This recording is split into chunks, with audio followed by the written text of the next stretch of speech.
아버지 성함이 뭐예요? 한성운송 회장 박미경의 떨리는 목소리가 고급 승용차 안을 가득 메웠습니다.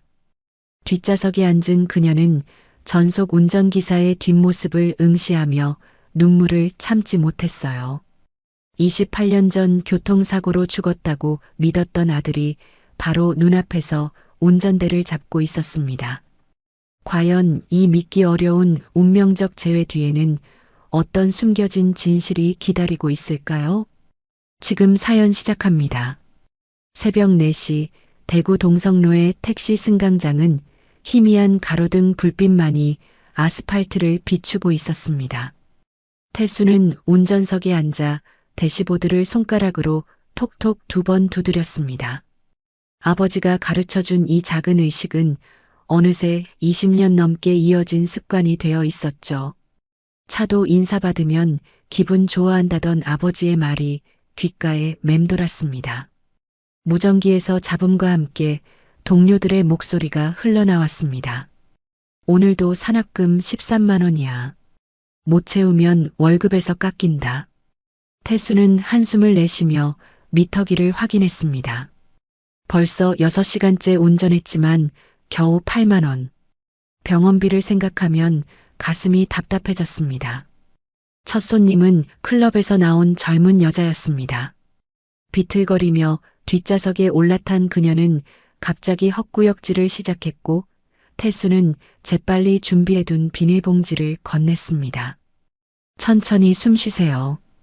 괜찮아요. 그의 목소리는 차분했지만 눈가에는 피로가 짙게 배어 있었습니다. 여자는 겨우 진정되자 10,000원짜리 한 장을 던지고 내렸죠. 잔돈은 됐어요. 태수는 쓴웃음을 지었습니다.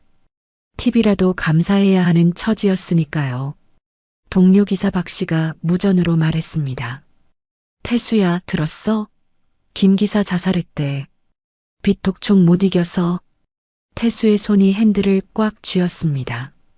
남의 일 같지 않았죠. 그도 벼랑 끝에 서 있었으니까요. 병원 주차장에 도착한 태수는 시계를 확인했습니다. 5시 30분. 운전석을 뒤로 젖히고 10분만 눈을 붙이기로 했습니다. 하지만 아버지 생각에 잠은 오지 않았죠. 주머니에서 휴대폰을 꺼내 병원비 독촉 문자를 다시 읽었습니다. 300만 원. 다음 주까지 내지 못하면 퇴원 조치한다는 경고였습니다. 태수는 눈을 감고 이마를 핸들에 기댔습니다. 막막했어요. 택시 운전으로는 모으기 힘든 돈이었습니다. 병실로 향하는 복도는 소독약 냄새가 코를 찔렀습니다. 병실 앞에서 태수는 잠시 멈춰섰습니다. 문손잡이를 잡기 전 그는 허공에 손을 들어 대시보드를 두드리는 신용을 했습니다. 아버지와의 작은 약속이었죠. 문을 열자 준수가 기침소리에 잠을 깼습니다. 휴지에는 붉은 피가 묻어나왔지만 준수는 재빨리 그것을 쓰레기통에 숨겼습니다. 일찍 왔네. 준수의 목소리는 쉰 듯 갈라져 있었습니다. 태수는 아버지 이마에 손을 댔습니다.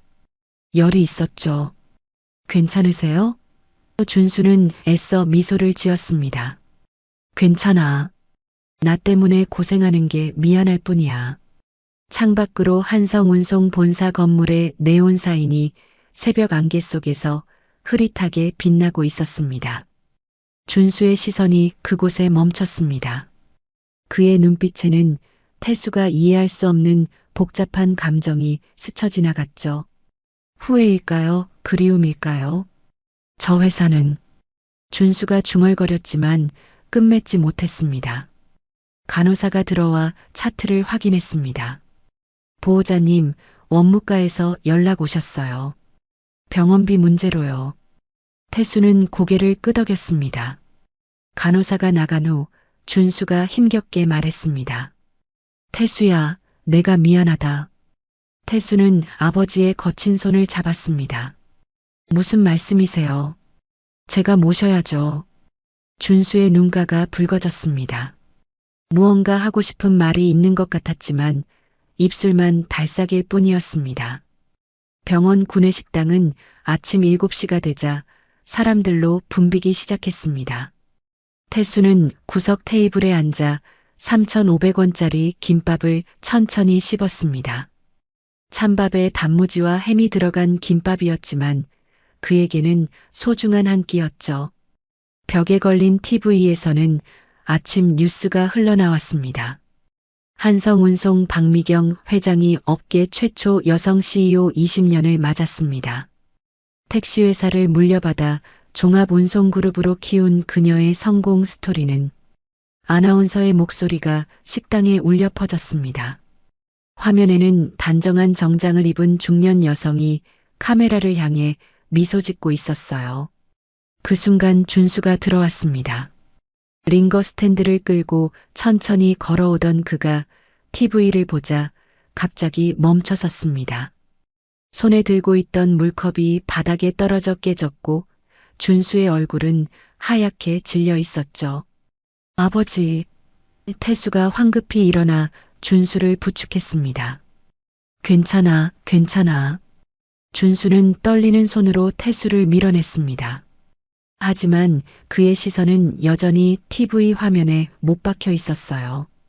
그 회사는 절대로. 준수가 중얼거렸지만 말을 끝맺지 못했습니다. 태수는 아버지를 의자에 앉히고 물을 가져다 드렸습니다. 왜 한성운송만 보면 그러세요? 무슨 일이 있었던 거예요? 태수의 목소리에는 답답함이 묻어났습니다. 28년을 함께 살았지만 아버지에게는 여전히 모르는 부분이 너무 많았어요. 준수는 낡은 지갑을 꺼내 만지작거렸습니다. 그러다 지갑 안쪽 주머니에서 무언가가 떨어졌죠. 찢어진 사진 조각이었습니다. 여자의 손 일부분만 보이는 흑백 사진. 태수가 그것을 집어들려 하자 준수가 재빨리 낚아챘습니다. 엄마 사진이에요? 태수가 조심스럽게 물었습니다. 준수의 눈가가 붉어졌어요. 내 엄마는 내가 태어날 때 죽었어. 출산 중에. 그의 목소리는 떨렸고 태수는 그것이 거짓말임을 직감했습니다. 옆 테이블에서 식사하던 노인이 그들의 대화를 듣고 끼어들었습니다. 자식은 부모를 선택할 수 없지만 인생은 선택할 수 있어요. 젊은이, 당신 인생은 당신이 만드는 거야. 노인의 말에 준수가 고개를 들었습니다. 혈연보다 중요한 건 선택이야, 태수야. 준수의 목소리가 갑자기 단호해졌습니다. 내가 어떤 선택을 하든 그게 너의 인생을 만들어. 기억해. 그 말에는 무언가 간절한 호소가 담겨 있었죠. 병실로 돌아온 준수는 서랍을 열어 편지 봉투를 꺼냈습니다. 태수에게라고 적힌 봉투를 한참 바라보다가 다시 서랍 깊숙이 넣었습니다. 태수는 복도에서 그 모습을 지켜보았어요. 아버지가 무언가 숨기고 있다는 확신이 들었습니다. 복도에서 의사와 간호사가 나누는 대화가 들려왔습니다. 이준수 환자, 폐암 사기예요. 이제 시간이 얼마 안 남았어요. 3개월? 길어야 6개월. 태수의 다리에 힘이 풀렸습니다. 벽에 기대어 겨우 서 있을 수 있었죠. 아버지가 자신에게 병의 심각성을 숨기고 있었던 것입니다. 오후 2시, 태수는 다시 택시 운전대를 잡았습니다.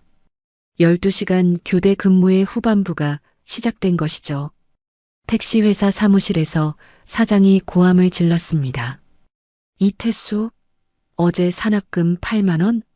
장난하냐? 오늘도 13만 원 못 채우면 내일부터 나오지 마. 사장의 침이 태수 얼굴에 튀었지만 그는 고개만 숙일 뿐이었습니다. 무전기에서 충격적인 소식이 들려왔습니다. 김 기사 자살했대. 어제 밤에 한강다리에서. 동료의 목소리가 떨렸어요. 비톡촉 전화가 하루에 100통씩 왔다더라. 가족도 떠나고. 태수의 손이 핸들을 꽉 쥐었습니다. 자신도 그 벼랑 끝에 서 있다는 사실이 가슴을 짓눌렀죠. 같은 시각 대구 도심의 한성운송 본사 회장실에서는 미경이 서류를 검토하고 있었습니다. 비서가 조심스럽게 물었어요. 회장님, 오늘도 가시나요? 미경은 고개를 끄덕였습니다. 매년 이맘때면 빠지지 않고 가는 곳이 있었죠. 검은 세단이 대구 외곽선산 공동묘지에 도착했습니다. 미경은 하얀 국화 다발을 들고 천천히 걸었어요. 사랑하는 남편 김준호, 아들 김태성이라고 새겨진 비석 앞에 섰습니다. 그녀의 눈가가 젖어들었죠. 여보, 태성아. 오늘도 왔어. 벌써 28년이야. 미경의 목소리는 떨렸습니다. 오늘은 태성의 생일이었어요. 매년 이날만큼은 반차를 내고 이곳을 찾았습니다. 작은 케이크를 비석 앞에 놓으며 그녀가 속삭였죠. 생일 축하해, 우리 아들. 바람이 불어 국화 꽃잎이 흩날렸습니다. 미경은 무릎을 꿇고 비석을 쓰다듬었어요. 엄마가 지켜주지 못해서 미안해. 너희 아빠도 보고 싶고. 그녀의 어깨가 가늘게 떨렸습니다. 회사로 돌아온 미경은 임원회의에 참석했습니다. 후계자 문제를 그만 정리하셔야 합니다. 이 사진의 압박이 시작됐죠. 사촌 오빠인 박성훈 전무가 끼어들었습니다. 회장님, 개인적인 말씀이지만 재혼이라도 하셔서 후계자를 만드시는 게 어떻겠습니까? 그런 얘기는 마세요. 미경의 목소리가 차갑게 변했습니다. 그녀의 눈빛에는 누구도 넘볼 수 없는 단호함이 있었어요. 성우는 입을 다물었지만 눈빛은 불만으로 가득했죠. 저녁 6시, 태수는 겨우 5만 원을 벌었습니다. 손님이 없는 시간, 그는 차를 세우고 한숨을 내쉬었어요. 주머니에서 구겨진 신문을 꺼냈습니다. 구인 광고란을 훑어보다가 시선이 멈췄죠. 하지만 고졸 학력으로는 지원조차 할 수 없는 곳들 뿐이었습니다. 병원으로 돌아가는 길, 태수는 편의점에 들러 삼각김밥 2개를 샀습니다. 저녁은 이곳으로 때워야 했어요. 계산대 직원이 말했습니다. 형님, 요즘 힘들어 보이시네요. 태수는 쓴웃음만 지을 뿐이었습니다. 병실에 도착하니 준수가 창밖을 바라보고 있었습니다. 한성운송 건물의 네온 사인이 어둠 속에서 빛나고 있었죠. 저 회사가 뭐길래. 태수가 혼잣말처럼 중얼거렸습니다. 준수가 돌아보며 아들의 손을 잡았어요. 태수야, 내 인생은 내가 선택하는 거야. 누구의 아들이 아닌 너 자신으로 살아. 토요일 오후 3시, 태수는 친구 진수의 정비소로 택시를 몰고 갔습니다. 엔진에서 이상한 소리가 나기 시작한 지 일주일이 지났지만 사장에게 보고하면 또 트집 잡힐까봐 미뤄왔던 것이죠. 정비소는 대구 외곽공단 근처에 있었고 기름 냄새와 쇳소리가 뒤섞여 있었습니다. 야, 이태수? 진수가 기름때 묻은 작업복 차림으로 반갑게 맞았습니다. 그들은 군대에서 만난 동기였고 제대 후에도 유일하게 연락을 이어온 사이였죠. 진수는 보닛을 열고 엔진을 살피며 혀를 찼습니다.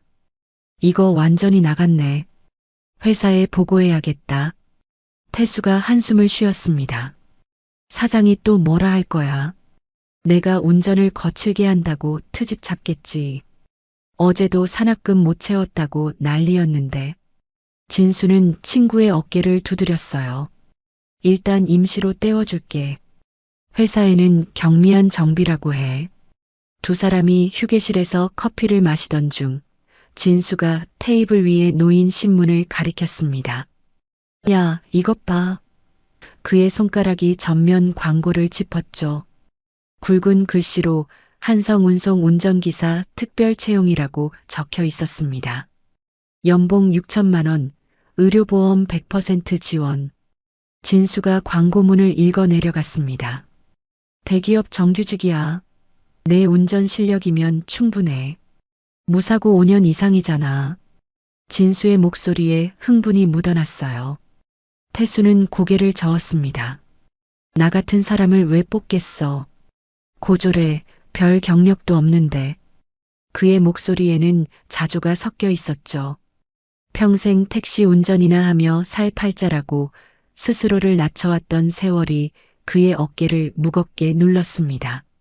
하지만 진수는 포기하지 않고 휴대폰을 꺼내 무언가를 검색하기 시작했습니다. 이거 기억나? 진수가 화면을 보여줬습니다. 3년 전 지역 뉴스 영상이었어요. 빗길 7중 추돌 위기에서 5살 아이 구한 택시기사라는 제목이 떠 있었죠. 화면 속에는 젊은 태수가 아이를 안고 있는 모습이 나왔습니다. 그날 내가 보여준 반사신경, 판단력, 그건 아무나 할 수 있는 게 아니야. 진수가 태수의 눈을 똑바로 보며 말했습니다. 이런 건 타고난 실력이야. 그때 내가 핸들 꺾는 타이밍, 브레이크 밟는 순간 완벽했어. 경찰도 기적이라고 했잖아. 태수는 광고를 다시 읽었습니다. 마감이 3일 후였어요. 그의 마음이 흔들렸지만 한성운송이라는 이름이 걸렸습니다. 아버지가 그토록 싫어하는 회사, TV만 나와도 채널을 돌리고 이름만 들어도 인상을 찌푸리던 그 회사였죠. 응시 자격 좀 더 자세히 봐. 진수가 광고 하단을 가리켰습니다. 5년 이상 무사고, 운전 경력 증명서, 고졸 이상 학력. 너 야간 때 나왔잖아. 완벽해. 진수는 태수가 야간 대학을 다니며 얼마나 고생했는지 알고 있었어요. 낮에는 택시 운전, 밤에는 공부. 4년을 6년에 걸쳐 겨우 졸업한 것이었죠. 그때 태수의 휴대폰이 울렸습니다. 병원 번호였어요. 보호자님, 아버님이 병실에서 쓰러지셨어요. 지금 중환자실로 옮겼습니다. 간호사의 다급한 목소리에 태수는 벌떡 일어났습니다. 커피잔이 쏟아졌지만 신경 쓸 겨를이 없었죠. 병원으로 달려간 태수는 중환자실 앞에서 의사를 만났습니다. 급성 폐부종이었어요. 다행히 안정됐지만 상태가 급격히 나빠지고 있습니다. 의사의 표정이 심각했죠. 솔직히 말씀드리면 이대로는 3개월도 버티기 힘들어요.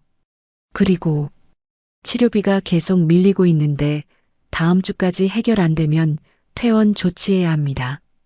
중환자실 유리창 너머로 준수가 보였습니다.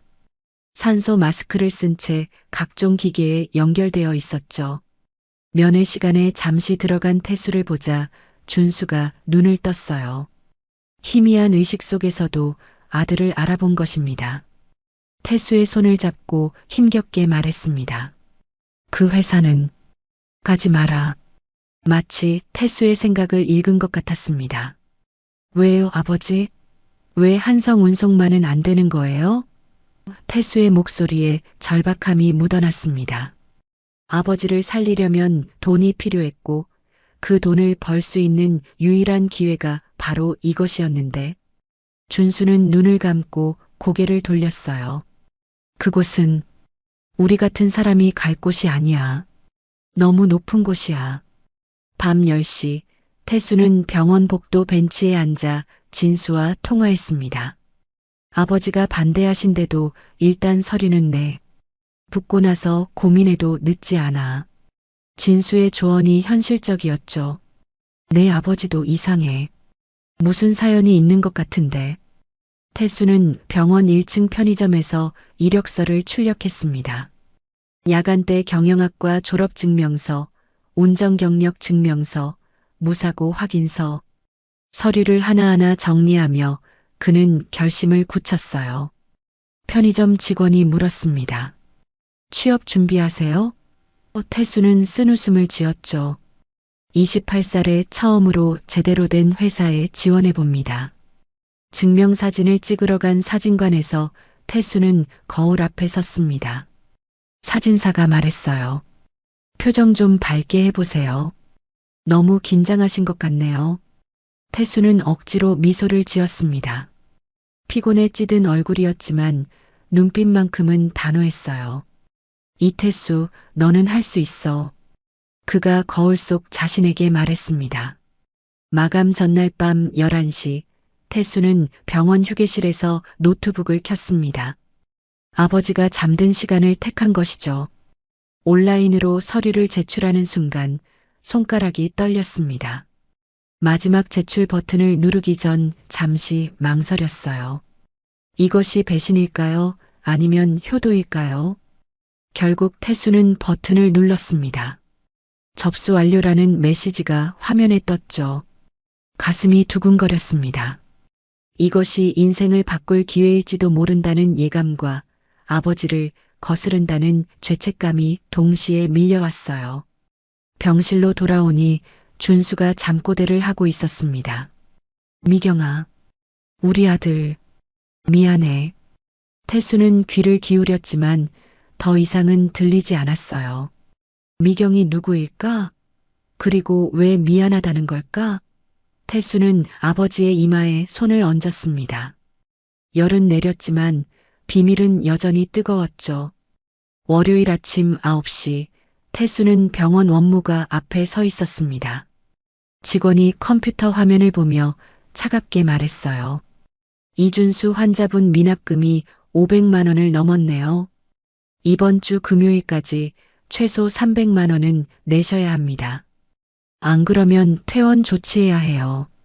태수의 얼굴이 하얗게 질렸습니다. 일주일만 더 기다려 주실 수 없을까요?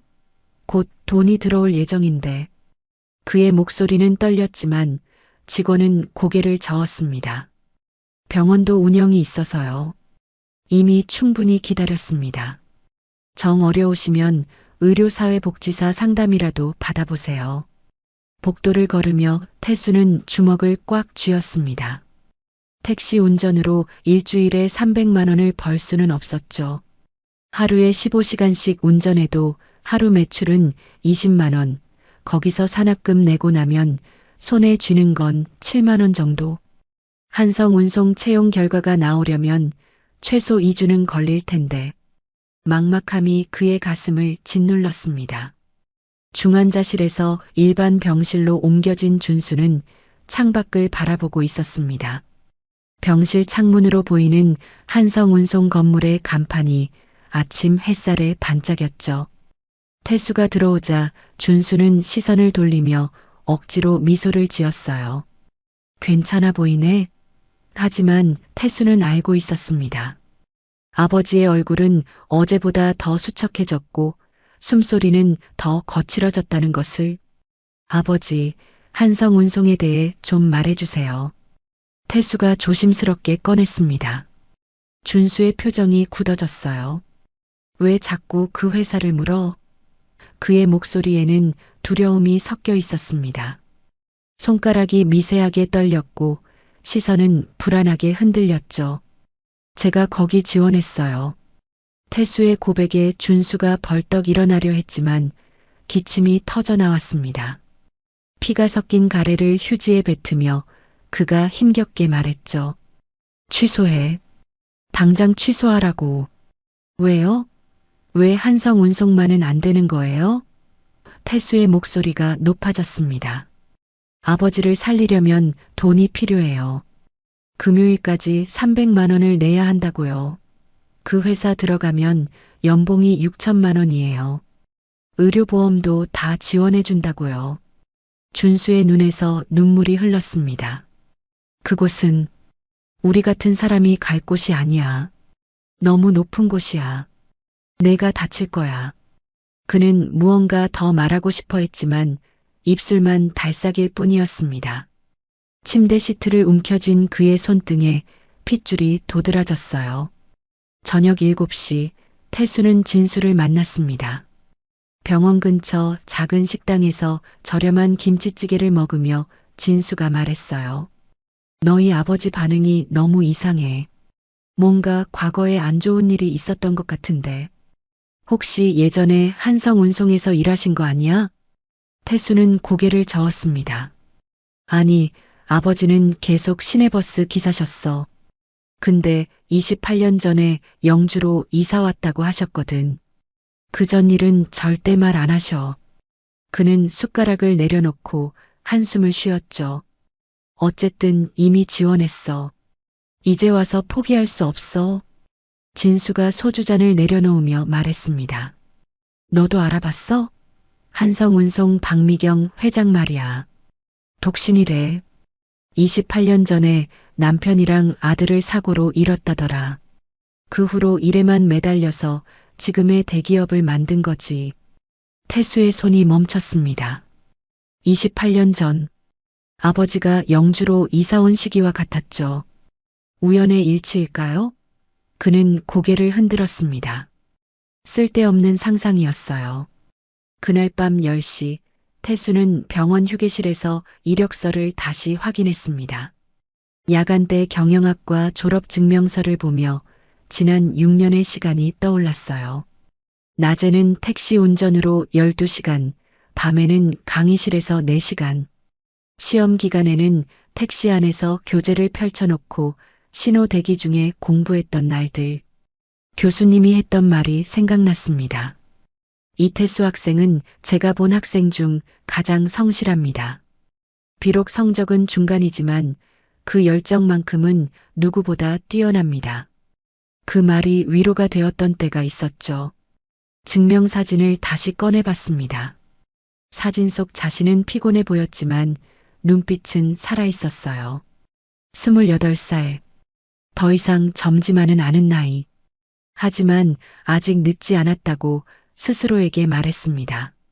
새벽 2시 태수는 병원 옥상에 올라갔습니다. 비가 막 그친 하늘에는 구름 사이로 별이 보였어요. 대구 시내의 불빛들이 비에 젖은 도로에 반사되어 반짝였고 그 중에서도 한성운송 건물이 유독 밝게 빛났습니다. 그는 주머니에서 휴대폰을 꺼내 한성운송 홈페이지를 열었어요. 접수 확인 버튼을 누르자 자신의 이름이 떴습니다. 이태수 접수 완료. 그 아래 작은 글씨로 서류 심사 중이라고 떠 있었죠. 미안해요, 아버지. 태수가 밤하늘을 향해 중얼거렸습니다. 하지만 저는 아버지를 살려야 해요. 그게 제 선택이에요. 아버지가 말씀하신 대로 혈연보다 중요한 건 선택이니까요. 병실로 돌아오니 준수가 잠꼬대를 하고 있었습니다. 미경아, 우리 아들 지켜줘. 내가 못 지켜서 미안해. 돈 때문에 떠난 게 아니야. 태수는 아버지 곁에 앉아 그 말을 곱씹었어요. 미경이 누구일까? 어머니 이름일까?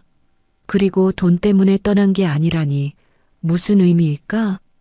태수는 준수의 손을 잡았습니다. 거칠고 마른 손이었지만 여전히 따뜻했어요.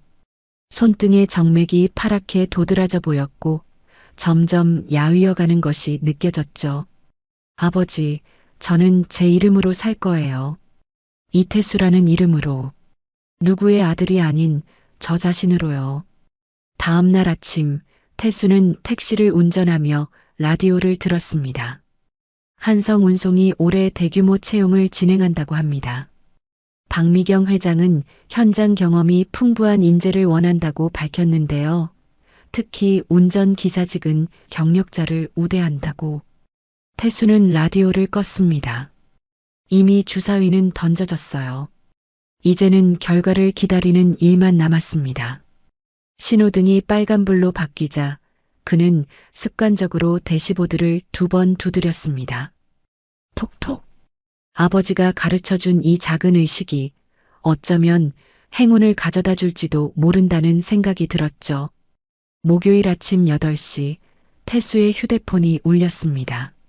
모르는 번호였지만 대구 지역 번호였죠. 이태수 님이신가요? 한성운송 인사팀입니다. 서류 심사를 통과하셨고 내일 오전 10시에 실기시험이 있습니다. 태수의 심장이 빠르게 뛰기 시작했습니다. 서류가 통과됐다니. 그는 떨리는 손으로 메모를 했어요. 한성운송 본사, 오전 10시 실기시험. 전화를 끊고 나서야 실감이 났습니다. 정말로 기회가 온 것이었죠. 하지만 동시에 죄책감도 밀려왔습니다. 아버지를 속이고 있다는 사실이 가슴을 짓눌렀어요. 병실로 달려간 태수는 준수에게 거짓말을 했습니다. 아버지, 내일 하루만 쉬려고요. 너무 피곤해서. 준수는 의심스러운 눈빛으로 아들을 바라봤지만 아무 말도 하지 않았어요. 다만 창밖의 한성운송 건물을 물끄러미 바라볼 뿐이었죠. 그의 눈빛에는 불안과 두려움이 섞여 있었습니다.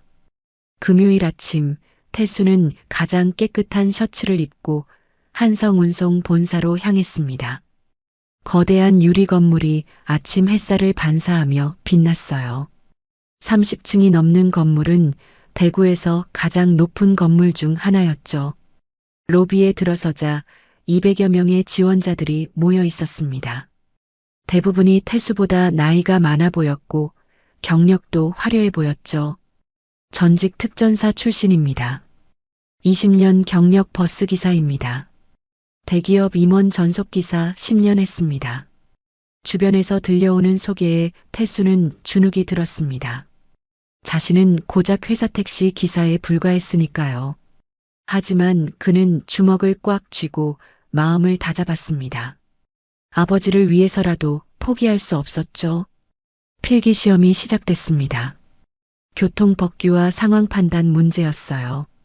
태수는 야간 대학에서 배운 지식과 현장 경험을 총동원했습니다.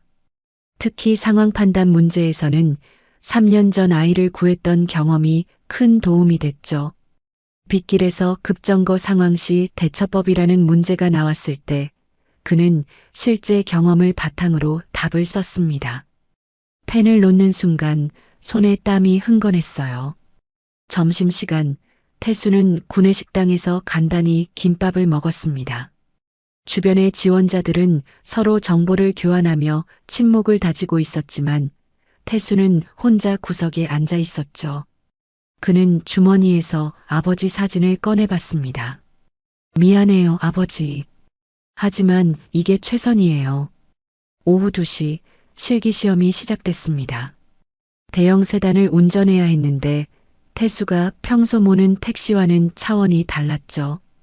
독일산 고급 세단은 택시보다 2배는 비싸 보였습니다. 하지만 그는 침착하게 운전석에 앉았습니다. 시트를 조절하고 백미러를 맞추고 그리고 습관처럼 대시보드를 톡톡 2번 두드렸어요. 심사위원석에는 5명의 임원들이 앉아 있었습니다. 그중 중앙에 앉은 사람이 미경이었죠. 검은색 정장을 입은 그녀는 차가운 표정으로 모니터를 보고 있었어요. 각 지원자들의 운전이 실시간으로 중계되고 있었는데 태수가 대시보드를 두드리는 순간 그녀의 손이 멈췄습니다. 화면 확대해 주세요. 미경의 목소리가 울렸어요. 모니터에 태수의 손동작이 크게 비쳤습니다. 톡톡. 정확히 2번. 왼손 검지와 중지를 사용한 그 동작. 미경의 눈빛이 흔들렸죠. 저 버릇은. 그녀가 중얼거렸지만 아무도 듣지 못했습니다. 28년 전 준호가 정확히 같은 방법으로 대시보드를 두드렸던 기억이 떠올랐어요. S자 코스, 급정거, 빗길 주행. 모든 시험을 태수는 완벽하게 소화했습니다. 특히 급정거 테스트에서는 뒷좌석에 놓인 물컵이 한 방울도 흘리지 않았어요. 시속 60km에서 급정거했는데도 물은 잔잔했죠. 심사위원들이 놀란 표정을 지었습니다. 잠깐만요. 미경이 자리에서 일어났습니다. 제가 직접 타보고 싶습니다. 다른 임원들이 의아한 표정을 지었지만 미경은 이미 밖으로 나가고 있었어요. 그녀가 차 뒷좌석에 올라타자 태수는 긴장으로 손에 땀이 났습니다. 백미러로 본 미경의 얼굴은 무표정했지만 눈빛은 무언가를 찾고 있는 것 같았죠. 운전해 보세요. 코스는 자유입니다. 미경의 지시에 태수는 천천히 출발했습니다. 부드러운 가속, 안정적인 코너링, 신호에서 정차할 때의 부드러움. 미경은 태수의 운전이 누군가를 떠올리게 한다는 것을 느꼈어요. 28년 전 자신을 태우고 드라이브하던 그 사람의 운전법과 너무나 닮아 있었죠. 운전은 누구에게 배우셨어요? 미경이 물었습니다. 태수는 긴장한 목소리로 대답했어요. 아버지께 배웠습니다.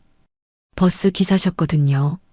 미경의 가슴이 쿵 내려앉았습니다. 버스 기사. 준호도 버스를 운전했었죠. 하지만 그는 28년 전에 죽었습니다. 아들과 함께 교통사고로. 그녀는 고개를 흔들며 잡념을 떨쳐냈어요. 그 버릇, 대시보드 두드리는 거 말입니다. 특이하네요. 미경이 조심스럽게 물었습니다. 태수는 수줍게 웃으며 답했어요. 아버지가 그러셨어요. 차도 인사받으면 기분 좋아한다고. 그래야 사고가 안 난다고요. 어릴 때부터 그렇게 가르치셨어요. 미경의 눈가가 붉어졌습니다. 그녀도 그 말을 들었던 기억이 있었어요. 28년 전 준호가 했던 바로 그 말이었죠. 미경아, 차한테도 인사해야 해. 그래야 우리를 안전하게 지켜주지. 하지만 이것은 우연의 일치일 뿐이라고 스스로에게 말했습니다. 시험이 끝나고 결과 발표 시간이 됐습니다. 합격자 5명을 발표하겠습니다. 인사팀장의 목소리가 로비에 울렸어요. 4명의 이름이 호명됐고 마지막으로 이태수라는 이름이 불렸습니다. 더욱 놀라운 것은 그 다음이었죠.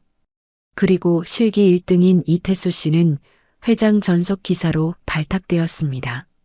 태수는 믿을 수 없다는 표정으로 주변을 둘러봤습니다. 다른 지원자들의 부러운 시선과 박수 소리가 들렸어요. 회장 전속 기사라니. 그것은 단순한 운전기사가 아니라 회사의 핵심 인물을 가장 가까이에서 모시는 자리였죠. 미경은 멀리서 태수를 바라보고 있었습니다.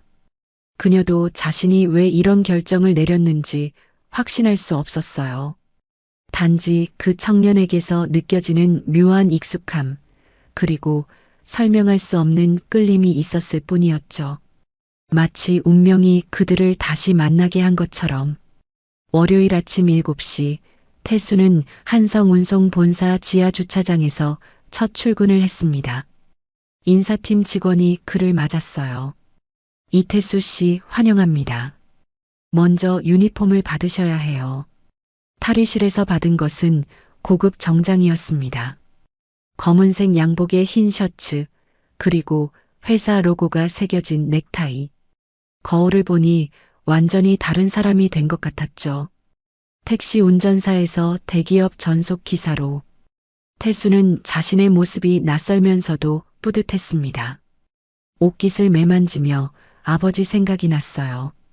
이 모습을 보면 뭐라고 하실까? 비서실장이 브리핑을 시작했습니다. 40대 중반의 그녀는 날카로운 인상이었어요.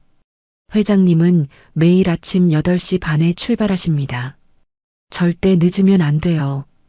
운전 중에는 먼저 말을 걸지 마시고 회장님이 전화 통화하실 때는 라디오도 끄세요. 비서실장은 파일을 넘기며 계속 설명했습니다. 오늘 일정은 오전에 본사회의, 오후에 골프장 미팅입니다.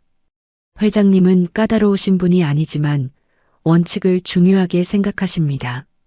그리고 그녀가 잠시 망설였어요.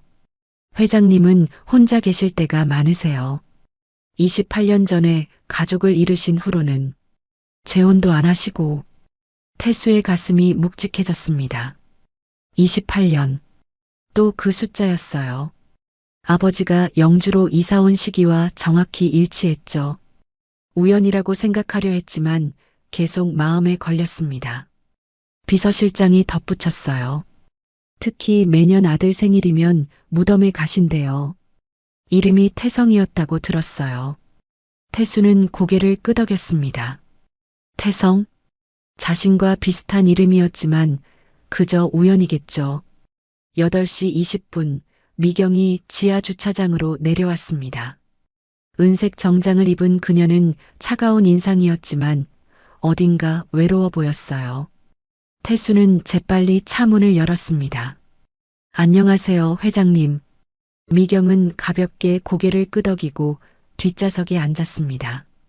태수가 운전석에 오르자 그는 습관적으로 대시보드를 톡톡 두드렸어요. 백미러로 보니 미경이 그 모습을 지켜보고 있었습니다. 그녀의 눈빛에는 알 수 없는 감정이 스쳐 지나갔죠. 차가 출발하고 10분쯤 지났을 때였습니다. 신호 대기 중에 미경도 무의식적으로 손가락으로 앞좌석 등받이를 톡톡 두드렸어요. 정확히 2번. 태수와 같은 리듬이었죠. 그녀 자신도 놀란 듯 손을 거두었습니다. 왜 이런 버릇이 나오는 걸까? 28년이나 지났는데. 그 버릇 정말 특이하네요. 미경이 먼저 말을 꺼냈습니다. 어디서 배우셨다고 했죠? 아버지가 가르쳐 주셨어요. 태수가 대답했습니다. 차도 인사받으면 기분 좋아한다고. 기계도 마음이 있다고 하셨거든요. 어릴 때부터 늘 그러셨어요. 미경의 눈빛이 흔들렸습니다. 그 말은 준호가 자주 하던 말이었어요. 기계도 마음이 있어. 정성을 들이면 답해준다고. 하지만 그녀는 표정을 감추고 창밖을 바라봤습니다. 대구 시내가 아침 햇살에 깨어나고 있었죠. 아버지는 어떤 분이세요? 미경이 조심스럽게 물었습니다. 태수는 잠시 고민하다가 답했어요. 시내버스 기사셨어요. 지금은 폐암으로 입원 중이시지만 혼자 저를 키우셨죠. 어머니는 제가 태어날 때 돌아가셨다고 들었어요. 영주에서 자랐고요. 미경의 손이 미세하게 떨렸습니다. 혼자 아이를 키운 버스 기사. 28년 전의 시간. 영주라는 지명. 모든 것이 퍼즐처럼 맞아가는 것 같았지만 그녀는 고개를 흔들었어요. 죽은 사람은 돌아올 수 없으니까요. 회사에 도착한 후 태수는 지하 주차장에서 차를 정비했습니다. 다른 기사들이 다가왔어요. 회장 전속이라니 대단하네. 근데 조심해. 회장님 주변엔 적이 많아. 특히 박성훈 전무가 무서운 사람이야. 점심시간 태수는 구내식당에서 식사를 했습니다. 김치찌개를 먹으며 아버지 생각이 났어요. 병원에서 혼자 병원 밥을 먹고 있을 아버지. 죄책감이 밀려왔죠. 그때 한 직원이 속삭였어요. 회장님이 가끔 혼잣말 하신대. 죽은 아들 이름을 부른다고. 태성이라고. 태수의 젓가락이 멈췄습니다. 태성? 왠지 익숙한 느낌이 드는 이름이었어요. 마치 오래전부터 알고 있던 이름 같은. 또 하나의 우연일까요? 아니면 그는 고개를 흔들었습니다. 너무 많은 우연이 겹치고 있었어요. 오후 3시 골프장으로 가는 길이었습니다. 갑자기 빗줄기가 쏟아지기 시작했어요.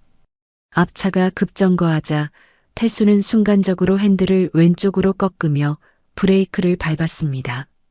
차는 미끄러지듯 비켜갔고 사고는 일어나지 않았죠. 옆 차선의 트럭도 가까스로 피했습니다. 훌륭해요.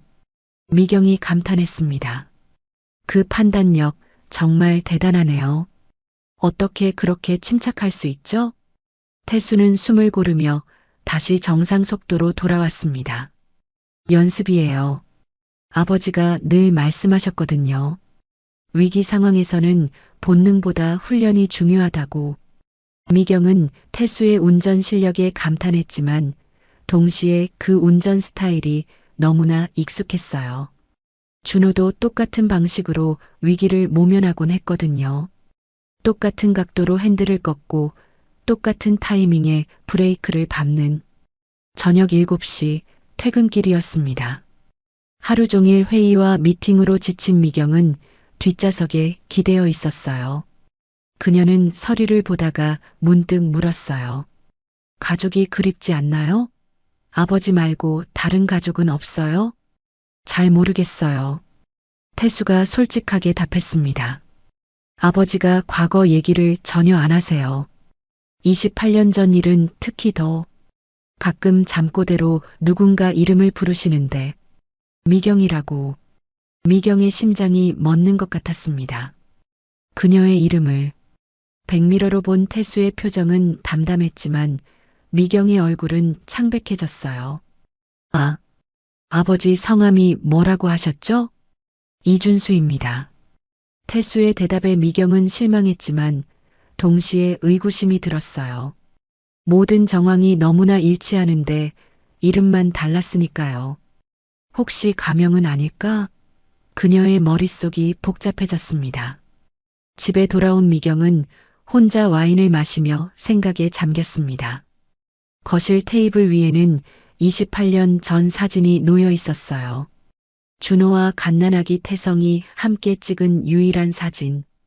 그녀도 모르게 손가락으로 테이블을 톡톡 두드렸어요. 정확히 2번. 준호가 가르쳐준 그 버릇이 28년이 지난 지금도 남아 있었던 것이죠. 준호야, 혹시 살아있는 거니? 그녀가 사진을 향해 속삭였습니다. 수요일 새벽 5시, 태수는 공항으로 향했습니다. 미경의 중요한 고객이 일본에서 도착하는 날이었죠. 비행기가 2시간 연착이라는 소식에 태수는 공항 대기실에서 기다렸습니다. 그때 휴대폰이 울렸어요. 병원에서 온 문자였습니다. 이준수 환자 상태 악화, 보호자 연락 바람. 태수의 얼굴이 창백해졌습니다. 하지만 지금은 업무 중이었죠. 그는 불안한 마음을 억누르고 도착 게이트 앞에서 기다렸습니다. 마침내 일본 고객이 나타났을 때 태수는 완벽한 미소로 그들을 맞았어요. 한성 운송에 오신 것을 환영합니다. 태수가 일본어로 인사했습니다. 야간 대학에서 배운 일본어가 도움이 됐죠. 고객들은 놀란 표정을 지었습니다. 운전기사가 일본어도 하시네요? 공항에서 호텔까지 가는 길, 갑자기 앞차가 타이어 펑크로 급정거했습니다. 뒤따르던 차들이 연쇄 추돌할 위기였죠. 태수는 순간적으로 갓길로 빠져나가며 위험을 피했습니다. 일본 고객들은 감탄했어요. 놀라운 운전 실력이네요. 호텔에 도착한 후 태수는 곧바로 물류센터로 향했습니다. 미경이 새벽 시차를 한다고 했거든요. 물류센터는 대구 외곽에 있었고 새벽에도 트럭들이 분주하게 움직이고 있었습니다. 미경과 함께 센터를 둘러보던 중 태수는 이상한 점을 발견했습니다. 회장님, 저 트럭들의 동선이 비효율적이에요. 왜 남쪽 게이트로 들어온 차들이 북쪽으로 돌아서 나가죠? 물류팀장이 설명했습니다. 원래부터 그랬습니다. 시스템상 그렇게 되어 있어요.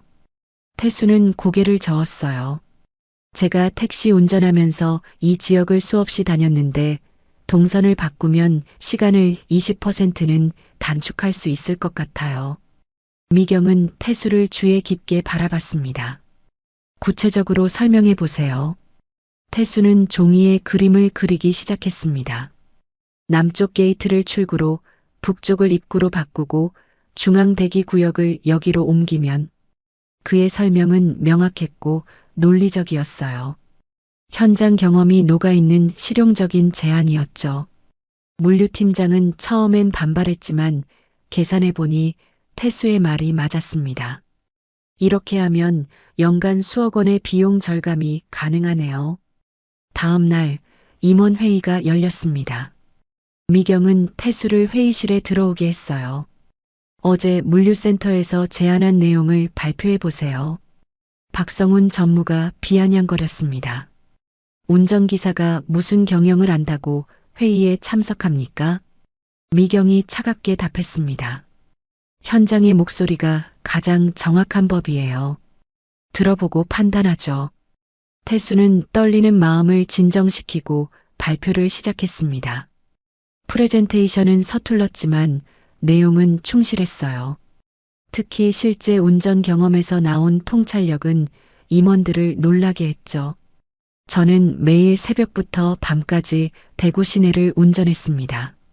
어느 시간에 어느 도로가 막히는지, 트럭들이 어떤 경로를 선호하는지 압니다. 이 경험을 바탕으로 제안드립니다. 발표가 끝나자 몇몇 임원들이 고개를 끄덕였습니다. 한 임원이 말했어요. 실제로 테스트해 볼 만하네요. 회의가 끝난 후 미경은 태수를 불렀습니다. 야간 대학에서 경영학을 전공했다고 했죠? 네, 6년 걸려서 겨우 졸업했어요. 태수가 쑥스럽게 답했습니다. 미경의 눈빛이 부드러워졌어요. 노력하는 사람은 언젠가 빛을 봅니다. 당신도 그런 사람 같네요. 일주일 후 태수의 제안이 실행됐습니다. 첫날부터 효과가 나타났어요. 물류 처리 시간이 15% 단축됐고 트럭 기사들도 만족했습니다. 사내에서 태수에 대한 평가가 달라지기 시작했어요. 단순한 운전기사가 아니네. 회장님이 왜 전속으로 뽑았는지 알겠어. 하지만 박성우는 불만이었습니다. 그는 비서를 불렀어요. 그 운전기사, 더 자세히 조사해. 뭔가 숨기는 게 있을 거야. 그날 저녁 퇴근길에 미경은 뒷좌석에서 서류를 보다가 무심코 손가락으로 팔걸이를 두드렸습니다. 톡톡. 정확히 2번. 그녀 자신도 놀라 손을 거뒀어요. 태수가 백미러로 그 모습을 봤습니다. 회장님도 그 버릇이 있으시네요. 미경이 당황했습니다. 아, 이건 그냥 우연이에요. 저희 아버지도 똑같은 버릇이 있어요. 정확히 2번, 왼손 검지와 중지로. 태수의 말에 미경의 심장이 빠르게 뛰기 시작했습니다. 병원에 돌아온 태수는 준수의 상태를 확인했습니다. 의사가 말했어요. 폐에 물이 차고 있어요. 빨리 수술하지 않으면 위험합니다. 준수는 힘겹게 아들의 손을 잡았습니다. 태수야, 한성운송. 그만둬라. 왜요, 아버지? 이제 겨우 자리 잡아가는데. 준수의 눈에 눈물이 고였어요. 그곳은 내가 있을 곳이 아니야. 너무 위험해. 태수는 아버지의 말뜻을 이해할 수 없었습니다. 하지만 준수의 눈빛에는 진짜 두려움이 있었어요. 마치 무언가 끔찍한 비밀을 알고 있는 것처럼. 한성운송에서 일한 지 한 달이 흘렀습니다. 태수는 이제 미경과 편안한 대화를 나누는 사이가 되었어요. 처음 며칠은 어색했지만 점차 서로에 대한 신뢰가 쌓이면서 자연스러운 분위기가 만들어졌죠. 오늘은 부산까지 장거리 출장이었습니다. 새벽 5시에 출발해서 오후 늦게 업무를 마쳤어요. 돌아오는 길에 미경이 말했습니다. 태수 씨, 경주 휴게소에서 잠깐 쉬어가요. 저녁 시간이니까 같이 식사해요. 회장님과 제가 함께 식사를요? 태수는 놀란 표정을 지었어요. 한 달 동안 일하면서도 이런 제안은 처음이었거든요. 가끔은 격식 차리지 말아요. 그냥 편하게 해요. 미경의 목소리가 평소보다 부드러웠습니다. 태수는 조심스럽게 고개를 끄덕였어요. 휴게소 푸드코트는 저녁 시간이라 사람들로 북적였습니다. 미경은 불고기 정식을, 태수는 김치찌개를 주문했어요. 마주 앉아 식사를 하는 모습이 회장과 기사라기보다는 평범한 지인 같았죠. 태수 씨, 가족 얘기 좀 해주세요. 미경이 젓가락을 놓으며 말했어요. 태수는 잠시 망설이다가 입을 열었습니다. 별거 없어요. 아버지랑 둘이 삽니다. 어머니는요? 제가 태어날 때 돌아가셨어요. 미경의 손이 살짝 떨렸습니다. 태수는 눈치채지 못했지만 미경의 가슴 속에서는 뭔가 요동치고 있었어요. 그럼 아버지가 혼자서 키우셨네요. 힘드셨겠어요. 네, 아버지가 정말 고생 많이 하셨어요. 태수의 목소리에는 아버지에 대한 존경심이 묻어났습니다. 미경은 그의 표정을 유심히 봤어요. 뭔가 낯익은 느낌이 들었거든요. 아버지 성함은 뭐예요? 미경이 자연스럽게 물었습니다. 하지만 가슴은 빠르게 뛰고 있었어요. 이준수입니다. 태수가 담담하게 대답했습니다. 미경은 순간 숨이 막혔어요. 이준수, 그 이름이 귓가에서 맴돌았습니다. 하지만 준수는 흔한 이름이었죠. 우연의 일치일 수도 있었어요. 나이는 어떻게 되시나요? 미경의 목소리가 조금 떨렸습니다. 태수는 이상하게 생각하지 않았어요. 54살이에요. 미경의 심장이 더 빨라졌습니다. 54살이면 28년 전 그때와 정확히 맞아떨어졌어요. 하지만 아직 확신할 수는 없었습니다. 고향은 어디세요? 경북 영주에서 자랐어요. 아버지가 거기서 버스 기사로 일하셨거든요. 미경은 젓가락을 떨어뜨렸습니다. 딸각 소리가 푸드코트에 울렸어요. 경북 영주. 바로 준호가 마지막에 살던 곳이었습니다. 괜찮으세요? 태수가 깜짝 놀라며 물수건을 건넸어요. 미경은 애써 침착함을 유지했습니다. 아, 네. 미끄러졌나 봐요. 하지만 머릿속으로는 빠르게 계산하고 있었어요. 28년 전, 영주, 54살, 이준수, 모든 것이 맞아떨어지고 있었습니다. 혹시 아버지와 많이 닮으셨어요? 글쎄요. 사람들은 비슷하다고 하는데. 태수가 머리를 극적이며 웃었습니다. 그 순간 미경은 확신했어요.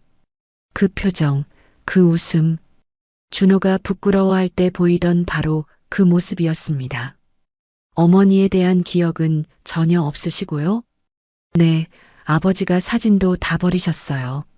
너무 그리워서 견딜 수 없다고 하시면서 미경의 눈가가 촉촉해졌습니다. 준호도 그랬을 거예요. 자신을 그리워하며 힘들어했을 모습이 눈에 선했습니다. 생일은 언제세요? 미경의 마지막 질문이었어요. 이 대답으로 모든 것이 결정될 것 같았습니다. 8월 15일이에요. 미경은 거의 확신했습니다. 그날은 자신이 28년 전에 낳은 아들의 생일이기도 했거든요. 매년 그날이면 무덤을 찾아가 케이크를 놓고 생일을 축하해주던 바로 그날이었어요. 식사를 마치고 차로 돌아오는 길, 미경의 마음은 복잡했습니다. 혹시, 정말 혹시 태수가 자신의 아들일까요? 하지만 확신하기에는 아직 이른 것 같았어요. 태수 씨, 네, 회장님. 당신과 일하게 되어서 정말 다행이에요. 미경의 목소리가 떨렸습니다. 태수는 뒷좌석의 미경을 룸미러로 바라보며 미소 지었어요. 저야말로 감사합니다. 아버지 병원비 때문에 정말 절망적이었는데 아버지가 많이 아프세요? 폐암이에요. 수술해야 하는데 비용이. 미경은 가슴이 아팠습니다. 준호가 아프다니. 만약 태수가 정말 자신의 아들이라면 준호는 28년 동안 혼자서 아이를 키우며 얼마나 힘들었을까요? 회사에 도착한 후 미경은 곧바로 인사팀으로 가서 태수의 파일을 다시 확인했습니다. 생년월일을 보는 순간 심장이 멎는 것 같았어요. 1997년 8월 15일. 자신이 28년 전에 낳은 아들과 정확히 같은 날이었습니다. 미경은 사무실 의자에 주저앉았습니다. 28년 만에 아들을 찾은 걸까요? 아니면 단순한 우연의 일치일까요? 하지만 가슴 깊은 곳에서는 모성 본능이 속삭이고 있었어요. 저 청년이 바로 자신이 그토록 그리워했던 아들이라고. 내일은 더 자세히 알아봐야겠어요. 진실을 확인할 때가 왔습니다. 박성우는 자신의 사무실에서 비서에게 지시했습니다.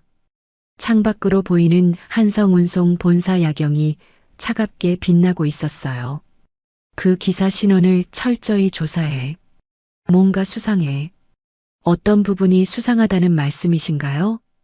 비서가 조심스럽게 물었습니다. 박성우는 의자를 돌려 창밖을 바라보며 말했어요. 미경이 저런 식으로 직원을 특별 대우한 적이 없어. 28년간 지켜봤는데 처음이야. 박성훈의 눈빛이 날카로워졌습니다. 냉철하고 원칙적인 미경이 갑자기 한 기사에게만 특별한 관심을 보이는 것이 이상했거든요. 분명 뭔가 숨겨진 이유가 있을 거였어요. 이틀 후 비서가 조사 결과를 들고 왔습니다. 이상한 점을 발견했습니다. 이준수라는 이름으로 28년 전 기록을 찾아봤는데요. 뭘 발견했어?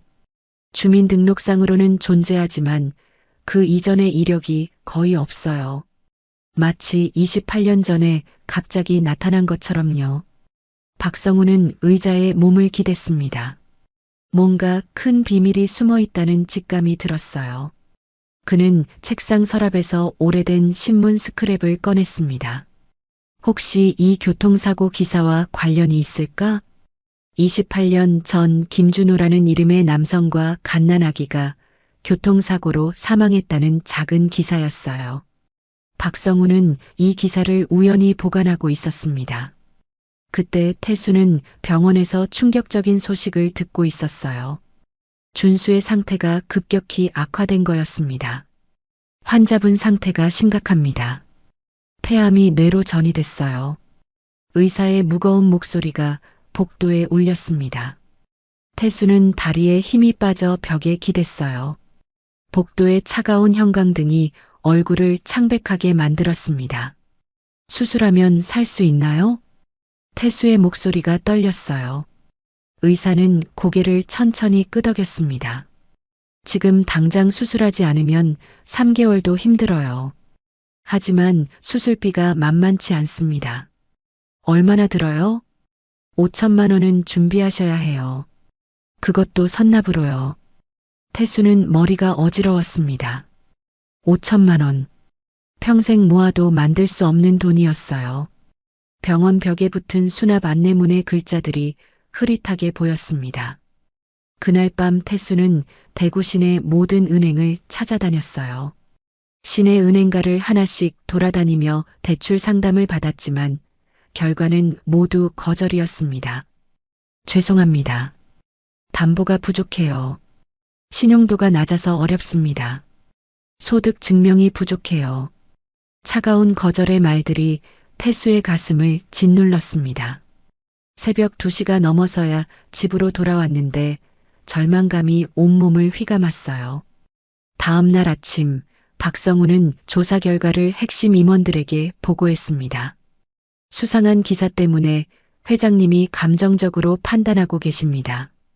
이는 회사 경영에 악영향을 줄 수 있어요. 구체적으로 어떤 위험이 있다는 건가요? 한 임원이 물었습니다.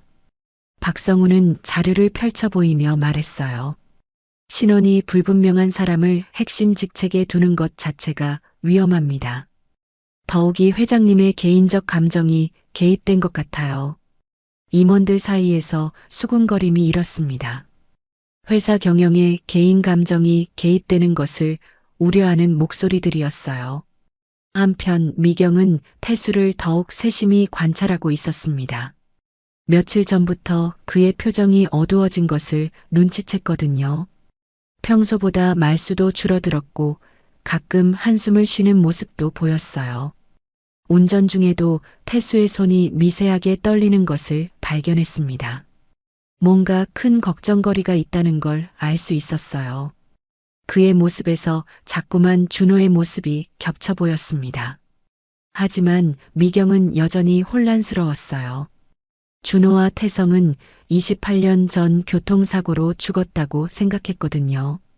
매년 그들의 무덤을 찾아가 추도하고 있었는데 어떻게 살아있을 수 있을까요? 점심시간 태수는 미경에게 조심스럽게 말을 꺼냈습니다. 회장님, 며칠 휴가를 써도 될까요? 미경의 목소리에 걱정이 묻어났습니다. 태수의 얼굴이 평소보다 훨씬 야위어 보였거든요. 눈 밑에 다크서클이 짙게 드리워져 있었어요. 무슨 일이세요? 아버지 때문이에요. 상태가 많이 안 좋아져서. 태수의 목소리가 떨렸습니다. 미경은 그 순간 가슴이 철렁 내려앉았어요. 정말 만약에 준호가 살아있다면? 그리고 태수가 자신의 아들이라면? 물론이에요. 필요한 만큼 쓰세요. 감사합니다.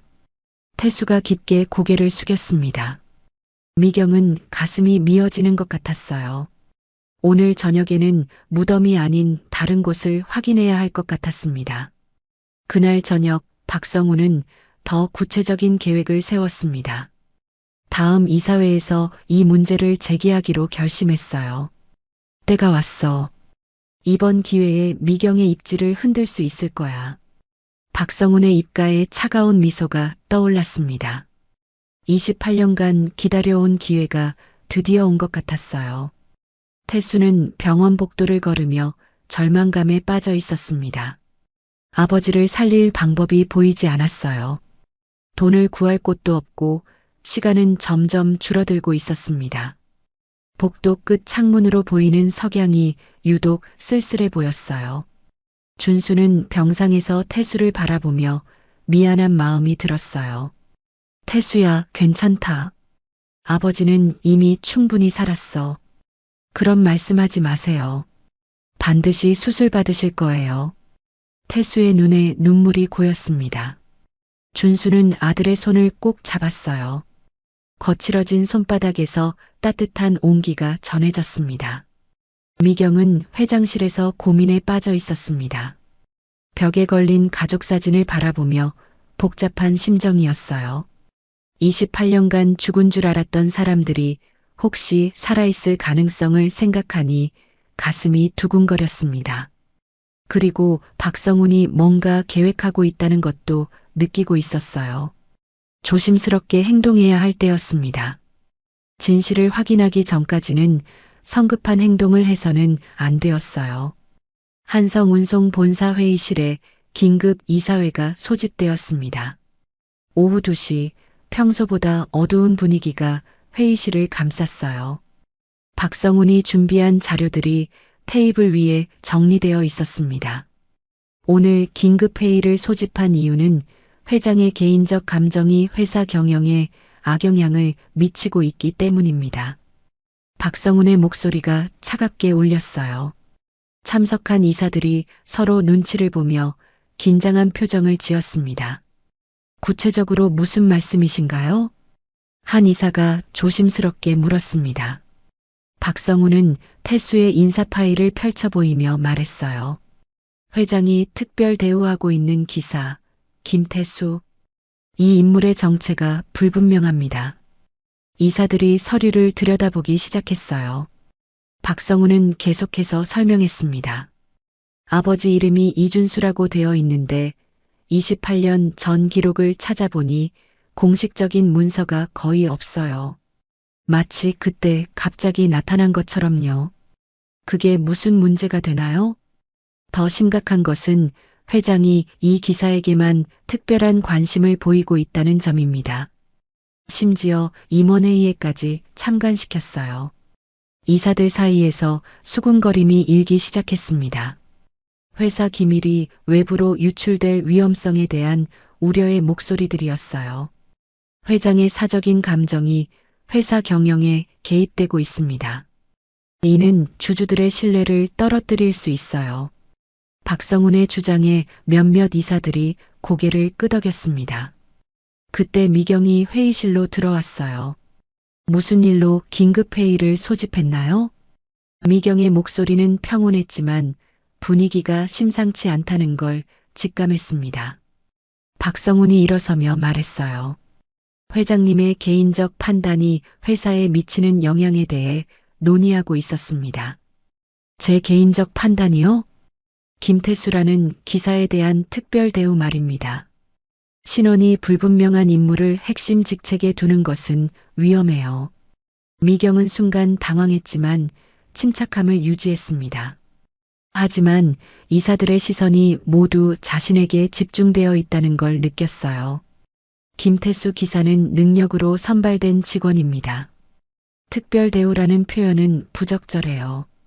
그럼 왜 임원회의에 기사를 참관시켰나요? 그런 전례가 있었나요?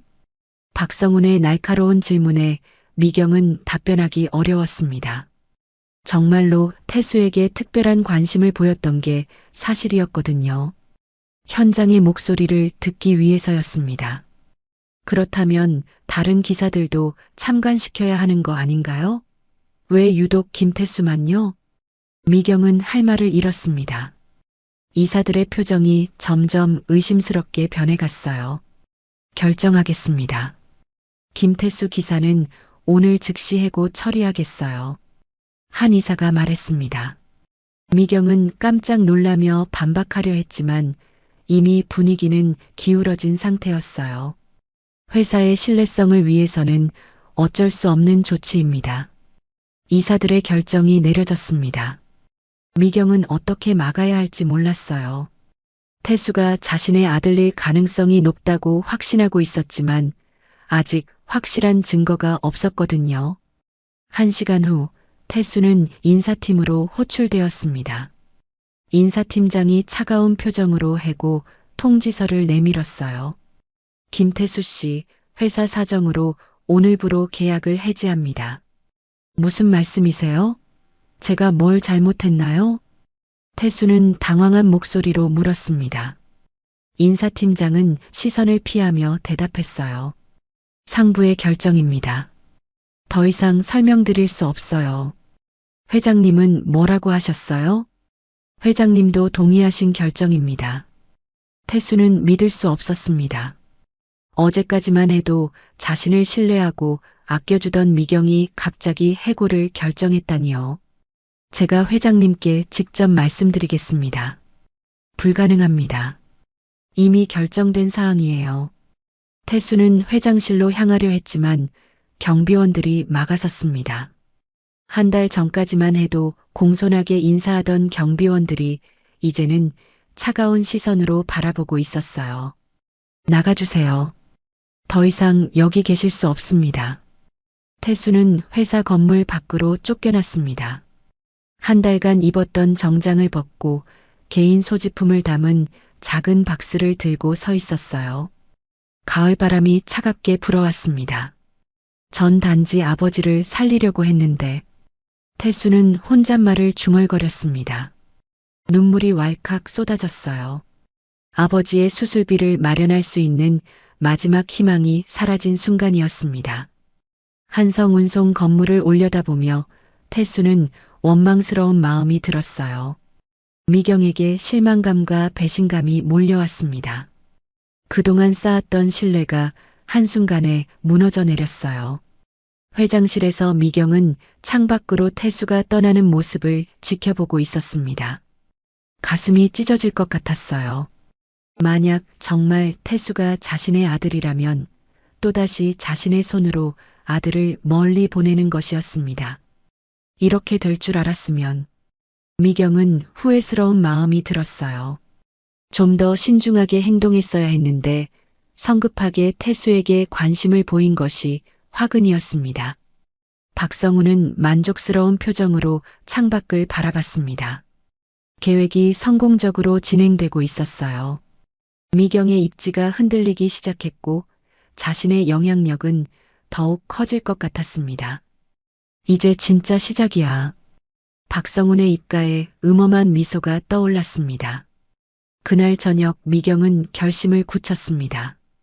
더 이상 추측으로는 안 되겠어요. 직접 진실을 확인해야 했습니다.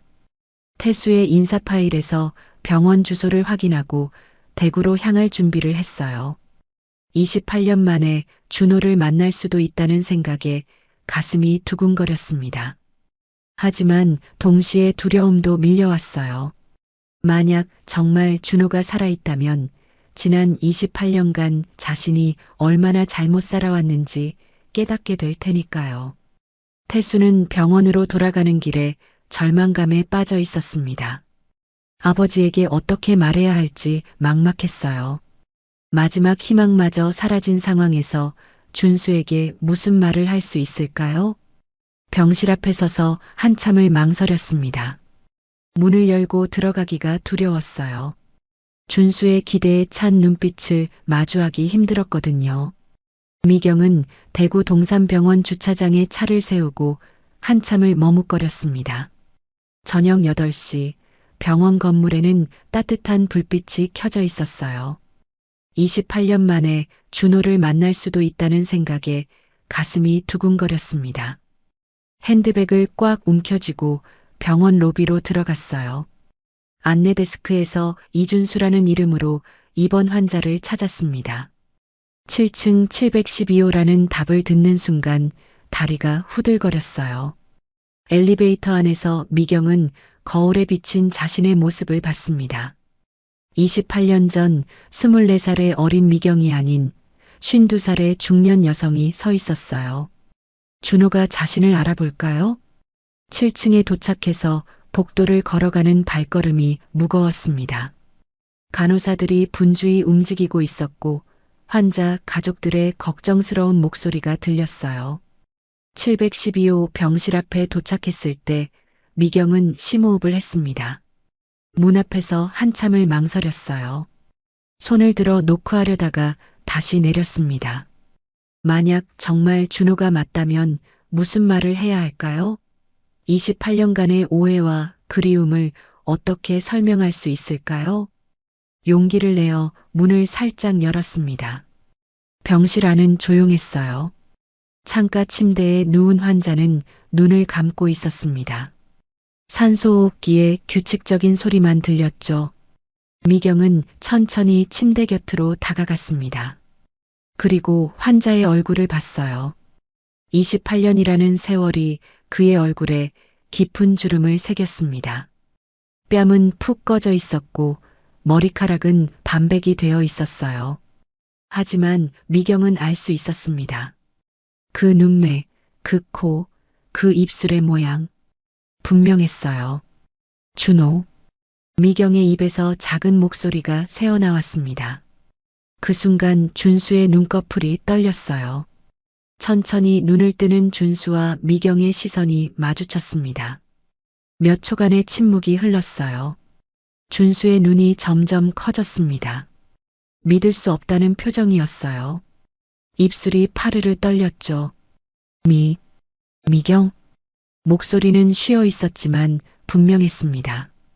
미경은 그 자리에 주저앉을 것 같았어요. 28년간 그리워했던 바로 그 목소리였습니다. 당신, 정말 당신이에요? 미경의 목소리도 떨렸어요. 준수는 대답 대신 눈물을 흘렸습니다. 28년간 참아왔던 눈물이었어요. 살아있었구나. 28년간 죽은 줄만 알았어. 준수의 떨리는 목소리가 병실에 울렸습니다. 미경도 눈물을 참을 수 없었어요. 나도 당신이 죽었다고 생각했어요. 매년 무덤에 가서. 무덤? 준수가 놀란 표정을 지었습니다. 미경은 28년간의 오해를 설명하기 시작했어요. 당신과 아기가 교통사고로 죽었다는 소식을 들었어요. 신문에도 났고 장례식도 치렀어요. 그게 다 거짓이었어. 미경아, 미안해. 준수가 힘겹게 말했습니다. 미경은 침대 옆 의자에 앉으며 물었어요. 왜 그런 거짓말을? 당신 부모님이 500만 원을 주면서 떠나라고 했어. 안 떠나면 너도 아이도 위험하다고 협박했거든. 미경은 충격을 받았습니다. 부모님이 그런 일을 했다니요. 그래서 아이와 함께 죽은 척하고 영주로 갔어. 28년간 태수 이름으로 살았지. 우리 아들이 정말 살아있어요? 미경이 떨리는 목소리로 물었습니다. 준수는 고개를 끄덕였어요. 태수야, 지금 28살이 됐어. 하지만 본인은 출생의 비밀을 몰라. 태수가, 김태수가 우리 아들이었어요? 미경은 믿을 수 없었습니다. 한 달간 함께 일했던 그 청년이 자신의 아들이었다니요. 당신이 한성운송 회장이라는 걸 뉴스에서 봤어. 태수가 거기 취직했다고 하더라고. 그럼 당신도 알고 있었어요? 의심은 했지만 확신할 수 없었어. 설마 우리 아들을 회장님이 직접. 준수의 말이 끊겼습니다. 기침이 심하게 나왔어요. 휴지에 피가 묻어났습니다. 많이 아프세요? 미경이 걱정스러운 표정으로 물었습니다. 준수는 고개를 저었어요. 괜찮아. 이제 당신을 다시 만났으니까. 폐암이라고 들었어요. 수술해야 한다면서요? 돈이 없어서 못하고 있어. 태수가 온갖 노력을 다하고 있는데 미경은 가슴이 아팠습니다. 자신이 모르는 사이에 가족이 이렇게 고생하고 있었다니요. 그런데 태수가 오늘 해고당했어요. 뭐라고? 준수가 놀라며 몸을 일으켰어요. 미경은 오늘 있었던 일을 설명했습니다. 제가 태수에게 특별한 관심을 보였다는 이유로 이사들이 문제 삼았어요. 막을 수가 없었어요. 우리 아들이 또... 준수의 목소리가 절망에 차 있었습니다. 미경은 준수의 손을 잡았어요. 이제 모든 걸 바로잡을 거예요. 28년간의 오해도 우리 가족도. 그때 병실 문이 열렸습니다. 태수가 들어오다가 미경을 보고 놀란 표정을 지었어요. 회장님이 왜 여기에? 태수는 이해할 수 없었습니다. 자신을 해고시킨 회장이 아버지 병실에 와 있다니요. 미경과 준수는 서로를 바라봤습니다. 이제 모든 진실을 말해야 할 때가 왔어요. 28년간 숨겨왔던 비밀을 아들에게 털어놓아야 했습니다. 태수야, 앉아. 준수가 아들을 부르며 말했습니다. 태수는 어리둥절한 표정으로 의자에 앉았어요. 할 말이 있다. 준수의 목소리가 진지했습니다. 미경도 긴장한 표정으로 태수를 바라봤어요. 드디어 28년간의 비밀이 밝혀질 순간이었습니다. 병실 안에 무거운 침묵이 흘렀습니다. 태수는 아버지와 미경을 번갈아 보며 상황을 이해하려 애썼어요. 왜 자신을 해고시킨 회장이 아버지 병실에 와 있는 걸까요? 준수가 먼저 입을 열었습니다. 태수야, 너에게 숨겨온 게 있다. 준수의 목소리가 떨렸어요. 태수는 긴장한 표정으로 아버지를 바라봤습니다. 아버지, 진짜 이름은 김준호야. 그리고 너는... 준수가 말을 잇지 못했습니다. 28년간 숨겨온 비밀을 털어놓기가 쉽지 않았어요. 김태성입니다. 미경이 대신 말했습니다. 태수는 깜짝 놀라며 미경을 쳐다봤어요. 무슨 말씀이세요? 내 본명은 김태성이야. 그리고 나는 내 어머니야. 태수는 의자에서 벌떡 일어났습니다. 믿을 수 없다는 표정이었어요. 말도 안 돼요. 어머니는 제가 태어날 때 돌아가셨다고. 미안하다, 태수야. 그동안 거짓말을 했어. 준수가 힘겹게 말했습니다. 태수는 머리를 감싸며 벽에 기댔어요. 28년간 저를 속이셨다는 거예요? 태수의 목소리에 분노가 섞여 있었습니다. 준수는 고개를 숙였어요. 어쩔 수 없었어. 너와 내 엄마를 지키기 위해서였어. 미경이 차근차근 설명하기 시작했습니다. 28년 전 부모님의 협박, 강제 결혼 압박, 그리고 준호의 위장 사망까지.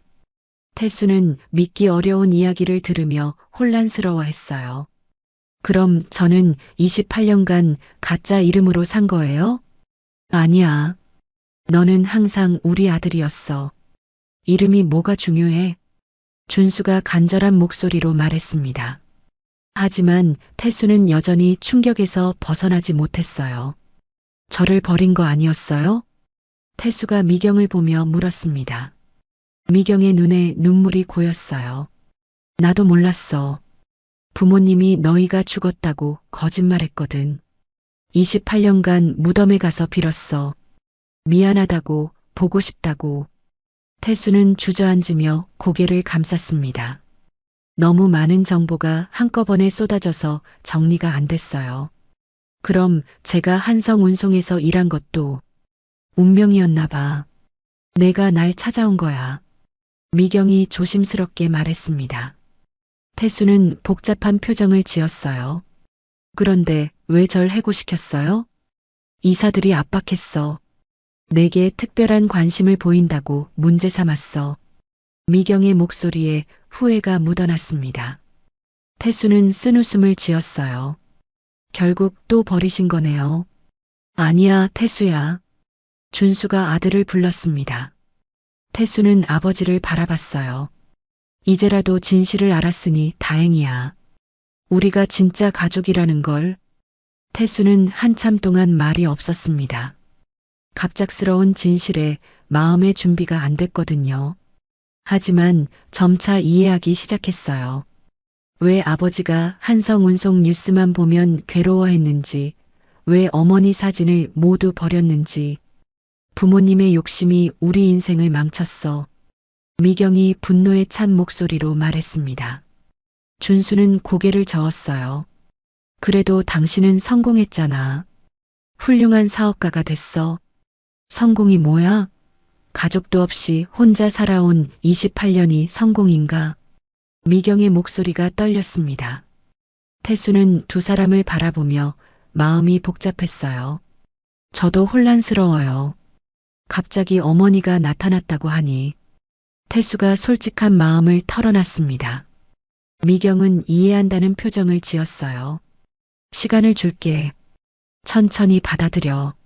하지만 아버지 수술은 빨리 해야 해요. 태수가 준수를 걱정스럽게 바라봤습니다. 미경이 즉시 대답했어요. 수술비는 내가 모든 걸 해결할게. 너희를 위해서라면 뭐든지 할 수 있어. 고마워요. 하지만 돈 때문에 어머니라고 부르는 건 아니에요. 태수의 말에 미경은 쓸쓸한 미소를 지었습니다. 당연해. 억지로 가족이 될 수는 없지. 그때 준수가 기침을 심하게 했어요. 태수가 황급히 물을 가져다 드렸습니다. 아버지, 괜찮으세요? 괜찮아. 우리 가족이 다시 만났으니까. 준수의 말에 미경이 눈물을 흘렸어요. 태수도 마음이 움직였습니다. 아무리 복잡한 상황이어도 아버지의 건강이 가장 중요했어요. 일단 수술부터 해요. 그 다음에 천천히 이야기해요. 태수가 결심한 듯 말했습니다. 미경은 고마운 마음이 들었어요. 내일 당장 병원에 수술비를 입금할게. 최고의 의료진으로 모실게. 감사합니다. 어머니. 태수가 처음으로 어머니라고 불렀습니다. 어색했지만 진심이 담겨 있었어요. 미경은 가슴이 뭉클했습니다. 그리고 이제 모든 걸 바로잡을 거야. 미경의 목소리에 결의가 담겨 있었습니다. 태수가 의아한 표정을 지었어요. 무슨 뜻이에요? 박성훈과 이사들에게 진실을 말할 거야. 내가 내 아들이라는 걸. 그럼 회사에서 문제가 되지 않을까요? 상관없어. 이제는 가족이 더 중요해. 미경의 말에 준수가 걱정스러운 표정을 지었어요. 괜찮겠어? 회사 일이 복잡해질 텐데. 28년간 숨어 살았잖아. 이제는 당당하게 살고 싶어. 미경의 의지가 확고했습니다. 태수도 점차 상황을 받아들이기 시작했어요. 그럼 저도 도울게요. 제가 할 수 있는 일이 있다면. 고마워, 태성아. 미경이 처음으로 태수의 본명을 불렀습니다. 태수는 어색하면서도 뭔가 따뜻한 기분이 들었어요. 세 사람은 서로의 손을 잡았습니다. 28년 만에 처음으로 진짜 가족이 된 순간이었어요. 앞으로 해결해야 할 문제들이 많았지만 이제는 혼자가 아니었습니다. 한성운송 본사 대회의실에는 긴장감이 가득했습니다. 주주총회 당일 오전 10시부터 시작된 회의는 이미 2시간째 계속되고 있었어요. 기자들과 주주들이 빼곡히 들어찬 회의실 분위기가 예사롭지 않았습니다. 박성훈이 연단에 서서 마이크를 잡았어요. 오늘 이 자리를 빌려 중대한 안건을 상정하려 합니다. 박미경 회장의 자격 박탈에 관한 건입니다. 회의실이 술렁였습니다. 기자들이 일제히 카메라를 들이댔어요. 박성훈은 만족스러운 표정으로 자료를 펼쳐 보였습니다. 회장이 개인적 감정으로 회사 경영을 좌지우지하고 있습니다. 신원불명의 기사에게 특혜를 주고 심지어 기밀회의에까지 참석시켰어요. 주주들 사이에서 웅성거림이 일었습니다. 박성훈의 주장에 고개를 끄덕이는 사람들이 보였어요. 그때 회의실 문이 열리며 미경이 들어왔습니다. 평소와 달리 차분하면서도 단호한 표정이었어요. 뒤따라 태수도 함께 들어왔습니다. 박 전무님 말씀 잘 들었습니다. 미경이 연단 앞으로 걸어가며 말했어요. 박성우는 당황한 기색을 보였습니다. 회장님, 지금은 회의 중입니다. 저도 이 회의에 참석할 권리가 있죠. 그리고 해명할 기회도요. 미경의 목소리에는 흔들림이 없었습니다. 주주들과 기자들의 시선이 모두 그녀에게 집중됐어요. 숨겨왔던 진실을 말씀드리겠습니다. 미경이 마이크를 잡고 회의실을 둘러봤습니다. 그녀의 눈빛에는 결의가 담겨 있었어요. 28년 전 저는 24살의 어린 여성이었습니다. 가난한 버스 기사와 사랑에 빠져 아들을 낳았어요. 회의실이 조용해졌습니다. 예상치 못한 고백에 모든 사람들이 귀를 기울였어요. 하지만 부모님은 그 사랑을 인정하지 않았습니다. 회사 위기를 이유로 저를 다른 남자와 강제 결혼시키려 했어요.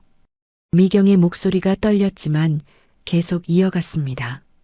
남편과 아들이 위험하다고 느낀 그는 저와 아이를 지키기 위해 교통사고로 죽은 척했어요. 28년간 저는 그들이 정말 죽었다고 믿었습니다. 기자들이 열심히 받아적기 시작했어요. 주주들도 충격적인 이야기에 몰입하고 있었습니다. 매년 8월 15일 제 아들의 생일에 무덤을 찾아가 빌었어요. 미안하다고, 보고 싶다고. 미경의 눈에 눈물이 고였습니다. 회의실 분위기가 숙연해졌어요. 그런데 한 달 전 운명처럼 제 아들이 회사에 나타났습니다. 바로 김태수 기사였어요. 모든 시선이 태수에게 집중됐습니다. 태수는 긴장한 표정으로 서 있었어요. 처음에는 확신할 수 없었습니다. 하지만 점점 확신하게 됐어요. 운전하는 버릇, 말투, 모든 게 그의 아버지를 닮아 있었거든요. 박성훈의 얼굴이 창백해졌습니다. 자신의 계획이 무너지고 있다는 걸 느꼈어요. 그래서 특별히 관심을 보인 게 맞습니다. 하지만 그건 사적인 감정이 아니라 모성 본능이었어요. 미경이 태수를 바라보며 말했습니다. 부모의 욕심이 가족을 갈라놨습니다. 28년이라는 긴 시간 동안 우리는 서로를 그리워하며 살았어요. 회의실에서 훌쩍이는 소리가 들렸습니다. 몇몇 주주들이 눈물을 닦고 있었어요. 그때 태수가 앞으로 나섰습니다. 저는 김태성입니다. 회장님의 친아들이 맞아요. 태수의 목소리가 회의실에 울렸습니다. 기자들이 더욱 열심히 사진을 찍기 시작했어요. 하지만 저는 특혜를 받기 위해 여기 온 게 아닙니다. 제 능력을 보여드리고 싶어요. 태수가 준비해온 자료를 펼쳐 보였습니다. 한성운송의 물류 시스템 혁신안입니다. 현재 운송비를 20% 절감하고 배송 시간을 30% 단축할 수 있는 방안이에요. 태수는 자신감 있게 프레젠테이션을 시작했습니다. 복잡한 물류 네트워크를 간단 명료하게 설명했어요. 주주들이 관심을 보이기 시작했습니다. 이 시스템을 도입하면 연간 100억 원의 비용 절감 효과가 있을 것으로 예상됩니다. 태수의 발표가 끝나자 회의실에서 박수가 터져 나왔습니다. 주주들이 감탄하며 고개를 끄덕였어요. 전 혈연 관계 때문이 아니라 능력으로 인정받고 싶습니다. 태수의 당당한 모습에 미경은 자랑스러웠어요. 28년 만에 만난 아들이 이렇게 훌륭하게 성장했다니. 주주 한 명이 일어서서 말했습니다. 감동적인 이야기입니다. 그리고 혁신안도 훌륭해요. 회장 박탈안에 반대합니다. 다른 주주들도 하나둘 일어서기 시작했어요. 기립박수가 회의실을 가득 메웠습니다. 박성우는 절망적인 표정을 지었어요. 자신의 계획이 완전히 실패한 걸 깨달았습니다. 박성훈 전무님, 미경이 그를 바라보며 말했어요. 28년간 회사를 위해 애써주셨지만 이제는 새로운 변화가 필요해요. 박성우는 고개를 숙였습니다. 더 이상 버틸 명분이 없었어요. 사퇴하겠습니다. 박성훈의 말에 회의실이 다시 술렁였습니다. 기자들이 바쁘게 기사를 작성하기 시작했어요. 주주총회가 끝난 후 기자들이 미경과 태수를 둘러쌌습니다. 정말 인간적인 스토리네요. 감동적입니다. 28년 만에 재회, 어떤 기분이세요? 질문이 쏟아졌지만 미경은 차분하게 대답했어요. 가족보다 소중한 건 없다는 걸 깨달았습니다. 앞으로는 회사와 가족, 두 마리 토끼를 모두 잡겠어요. 태수도 당당하게 대답했습니다. 혈연을 앞세우지 않겠습니다. 오직 실력으로만 인정받고 싶어요. 기자들이 만족스러워했어요. 좋은 기사거리가 생겼으니까요. 회의실을 나서며 미경과 태수는 나란히 걸었습니다. 28년 만에 진짜 모자가 된 기분이었어요. 태성아, 고생했어. 이제 시작이에요, 어머니. 두 사람의 얼굴에 미소가 떠올랐습니다. 앞으로 해결해야 할 일들이 많았지만 이제는 함께였어요. 그것만으로도 충분했습니다. 3개월 후 대구 동산병원 VIP 병실에는 따뜻한 웃음소리가 가득했습니다. 준호의 폐암 수술이 성공적으로 끝나고 회복기에 접어든 지 한 달째였어요. 창밖으로 보이는 가을 단풍이 아름다웠습니다. 아버지, 오늘 퇴원하시는 거 맞죠? 태성이 병상 옆에 앉아 물었습니다. 준호는 훨씬 건강해진 얼굴로 미소 지었어요. 그럼 의사 선생님이 완전히 회복됐다고 하셨어. 준호의 목소리에도 생기가 돌아왔습니다. 수술 전과는 비교할 수 없을 정도로 건강해 보였어요. 미경이 과일 바구니를 들고 병실로 들어왔습니다. 요즘 들어 표정이 한결 밝아진 모습이었어요. 준호 씨 컨디션 어때요? 덕분에 새 사람이 된 기분이야. 정말 고마워. 준호가 진심으로 감사의 마음을 표현했습니다. 미경은 부끄러운 듯 손을 저었어요. 가족인데 당연한 거죠. 태성은 두 사람을 바라보며 흐뭇한 표정을 지었습니다. 3개월 전만 해도 상상할 수 없었던 일이었어요. 이제는 정말 가족 같은 분위기가 자연스러웠습니다. 그런데 태성아, 회사 일은 어때? 준호가 아들을 걱정스럽게 바라봤습니다. 태성은 자신 있는 표정으로 대답했어요. 물류역 신팀장으로 승진했어요. 최연소 이사래요. 정말? 우리 아들이? 미경이 놀라며 물었습니다. 태성은 고개를 끄덕였어요. 혁신안이 대성공이었거든요.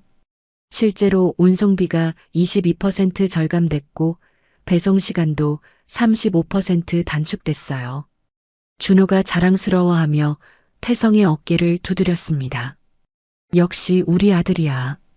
능력으로 인정받는 거 보니 기특해. 태성은 부끄러워하며 머리를 극적였어요.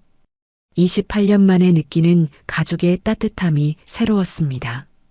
아, 그리고 정식으로 김태성으로 이름도 바꿨어요. 태성이 새로 만든 명함을 보여줬습니다.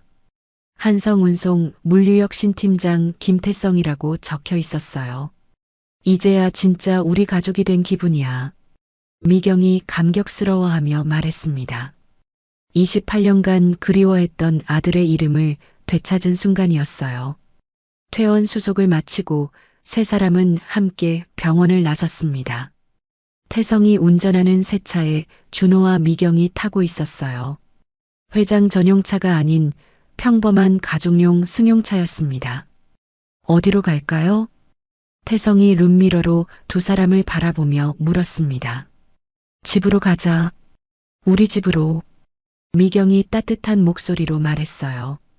이제는 세 사람이 함께 사는 집이 생겼습니다. 차가 출발하기 전 태성이 무의식 중에 대시보드를 2번 두드렸습니다. 어릴 때부터 해온 버릇이었어요. 그 순간 준호도 뒷좌석에서 문틈을 2번 두드렸습니다. 미경도 창문을 2번 두드렸어요. 세 사람이 서로를 바라보며 웃음을 터뜨렸습니다. 우리 정말 가족이네. 태성이 웃으며 말했습니다. 준호와 미경도 함께 웃었어요.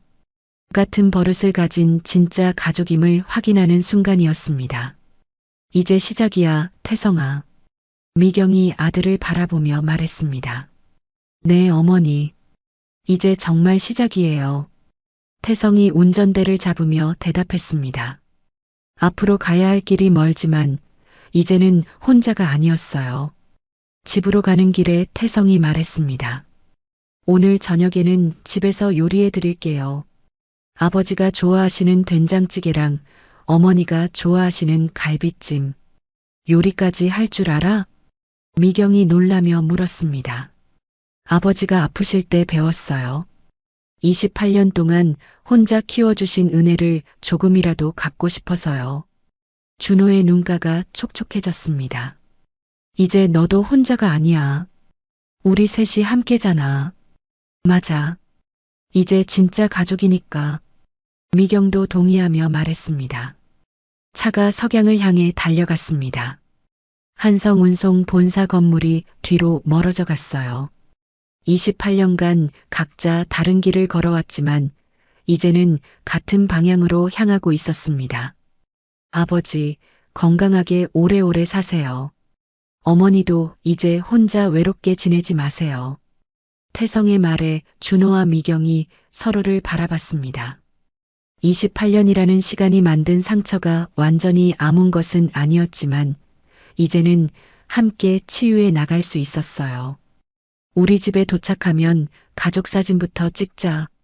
미경이 제안했습니다. 28년 늦었지만 이제라도 추억을 만들어 가자. 좋은 생각이에요. 태성이 동의했습니다. 준호도 고개를 끄덕였어요. 차 안에는 행복한 웃음소리가 가득했습니다. 28년간 떨어져 있었던 가족이 드디어 하나가 된 순간이었어요. 석양이 세 사람의 얼굴을 따뜻하게 비춰주고 있었습니다. 앞으로도 힘든 일들이 있을 테지만 이제는 서로가 있었어요. 그것만으로도 충분했습니다. 새로운 시작이었습니다. 진짜 가족으로서의 새로운 인생이 시작되는 순간이었어요. 지금까지 한 가족의 드라마 같은 이야기를 들어주셔서 감사합니다. 이 가족에게 하고 싶은 이야기가 있거나 응원을 해주고 싶다면 댓글 달아주세요. 그럼 오늘도 건강한 하루 되시고 다음에도 좋은 이야기로 찾아오겠습니다. 인생은 드라마였습니다.